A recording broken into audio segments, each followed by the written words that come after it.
देखिए, बहुत ही गंभीर और संवेदनशील घटना थी और इस घटना को लेके हमारे सीनियर ऑफिसर सभी बहुत चिंतित थे। आदरणीय डीजीपी साहब भी लगातार इस संबंध में निर्देश और मॉनिटरिंग कर रहे थे।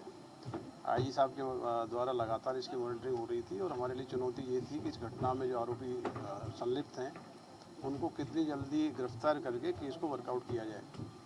घटना होने के बाद तत्काल सारे सीनियर ऑफिसर मौके पहुंचे थे और इस घटना को ग्वालियर पुलिस ने एक बड़ी चुनौती के रूप में लिया था। अलग अलग 8 टीमें इसमें काम कर रही थी। एडिशनल एसपी अनु बेनीवाल, विदिता डागर मैडम, सुमन गुर्जर मैडम और हमारे सभी नागेश सिकरवार, सीएसपी मनीष और अतुल, ये टीमें इसमें लीड कर रही थी। हमारी क्राइम ब्रांच के पूरे अधिकारी जो आपके सामने दिख रहे हैं, ये सभी लोग पिछले 48 घंटे से लगातार इस ऑपरेशन को संचालित कर रहे थे। फाइनली जो घटना हुई उसमें प्रेमा फीसा जानकारी मिली थी कि 4 लोग हैं जो मुंह बंद किए हुए हैं, उन्होंने रैंडम फायर किया है और दुकान के अंदर उसके टारगेटेड फायर भी किया है। इस घटना में सीसीटीवी फुटेज में अलग टीमें लगी थी, उन्होंने सैकड़ों कैमरे तलाशे। उसके बाद और कुछ मुखबिर तंत्र के जरिए ये एस्टैब्लिश हुआ था कल कि इसमें 4 जो आरोपी शामिल हैं वो नामजद हो गए थे और नामजद होने के बाद उनकी गिरफ्तारी के लिए इनामी घोषित किया गया था। अब नामजद आरोपियों की गिरफ्तारी के लिए बहुत ही प्रभावी रणनीति अनु बेनीवाल मैडम ने बनाई। इन्होंने बहुत विश्वसनीय मुखबिरों के माध्यम से उनको लोकेट किया। फाइनली पूरे ऑपरेशन में नागेश सिकरवार लीड कर रहे थे। इन्होंने और उनकी क्राइम ब्रांच की टीमों ने इस घटना में शामिल जो प्रमुख आरोपी है जो दुकान के अंदर उसके जिसने फायर किया था, वो हिमांशु यादव है। बेसिकली ये झांसी का रहने वाला है। बड़ा गांव का जो कपिल यादव का परिवार है, इनका रिलेटिव है। तो हिमांशु यादव की प्रमुख गिरफ्तारी है जिसने कि दुकान के अंदर घुस के फायर किए और उसमें उसको जो हलवाई था उसको घायल किया था। हिमांशु के अलावा दूसरा जो बड़ी गिरफ्तारी हुई है वो कपिल यादव का सगा भाई है अरविंद यादव। ये भी घटना स्थल पर इसकी मौजूदगी प्रमाण मिले हैं। अरविंद यादव को गिरफ्तार किया गया है। इस केस में जो साजिश में भूमिका थी, जिसने कॉन्स्पिरेसी प्लान तैयार किया था, वो अमन यादव और कपिल यादव हैं। ये ऑलरेडी पुलिस की कस्टडी में है। पुराने केस में इनको पुलिस एनकाउंटर के बाद गिरफ्तार किया गया था, अभी हॉस्पिटल में भर्ती हैं।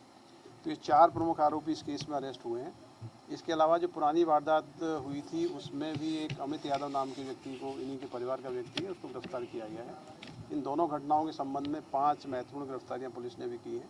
इनको अभी कस्टडी में लेके पुलिस रिमांड लेके डिटेल इन्वेस्टिगेट करेंगे कि पूरी घटनाओं के पीछे इनके मोटिव क्या हैं और कौन अन्य अपराधी शामिल हैं, कॉन्स्पिरेसी एंगल में कौन कौन शामिल हैं, किस किस व्यक्ति ने मदद किया है। इस प्रकार की घटना में जो भी व्यक्ति ऐसे अपराधियों को शरण देगा या उसकी सहयोग करेगा या कहीं से कनेक्शंस होंगे, केस में भूमिका रही होगी, तो उनको हम लोग लोकेट करेंगे, आइडेंटिफाई करेंगे, उस पर सख्त कार्रवाई करेंगे। क्या बता रहे हैं, क्या पूछताछ में इन्होंने क्या बताया? देखिए, अभी ये सभी पुलिस की कस्टडी में, अभी इनको कोर्ट में पेश करेंगे, रिमांड लेंगे। इन्होंने अपना जो घटना की है, घटना करना कबूल किया है। घटना में प्रयुक्त जो वाहन है उनको जब्त करा रहे हैं। जो हथियार यूज़ किए थे उनको जब्त करा दिया गया है। इनके पूरे मूवमेंट को हमने ट्रेस कर लिया है। अब बाकी के जो चीज़ें, कड़ियाँ हैं केस की, उसको कनेक्ट करेंगे। लेकिन पुलिस के लिहाज से 48 घंटे के कम समय की अवधि में इस ब्लाइंड केस को, जिसमें कोई जानकारी नहीं थी, न केवल आरोपियों की शिनाख्त की गई बल्कि 48 घंटे की अवधि में ही इन अपराधियों को झांसी, दतिया, भिंड, मुरैना, आगरा, इन स्थानों पर दबिश दे के इनको पकड़ा है। तो बहुत ही सफल ऑपरेशन है। इसे पूरी टीम, हमारी क्राइम ब्रांच की टीम, हमारे सारे ऑफिसर्स बधाई के पात्र हैं कि बहुत ही प्रोफेशनल तरीके से, बहुत ही कॉन्फिडेंस के साथ, बहुत ही लीडरशिप शो करके इन्होंने चैलेंज को न केवल एक्सेप्ट किया बल्कि समय अवधि में इनको गिरफ्तार किया है। जी, टोटल देखिए, जो पिछली घटना 21 तारीख को हुई थी उसमें भी ये कपिल यादव और अमन यादव आरोपी हैं। इन पर भी रिवार्ड घोषित था। टोटल 80,000 का रिवार्ड इन अपराधियों की गिरफ्तारी पर घोषित किया गया था। ये पूरा रिवार्ड हमारी टीम को दिया जाएगा। इस गैंग में और भी लोग हो सकते हैं? इस घटना में अन्य कुछ लोगों की संलिप्तता की जानकारी हमारे पास है। हमारी टीम अभी काम कर रही है।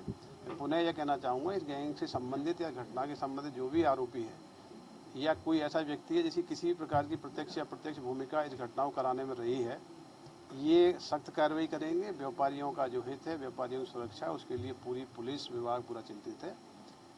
इंश्योर करेंगे भविष्य में इस प्रकार की घटनाएं ना हो। इस घटना के पीछे जो कारण रहे हैं उन कारणों की भी तह तक हम जाएंगे, जिससे कि इस प्रकार की रंजिश दोबारा से इस प्रकार की घटनाओं में परिणति ना हो।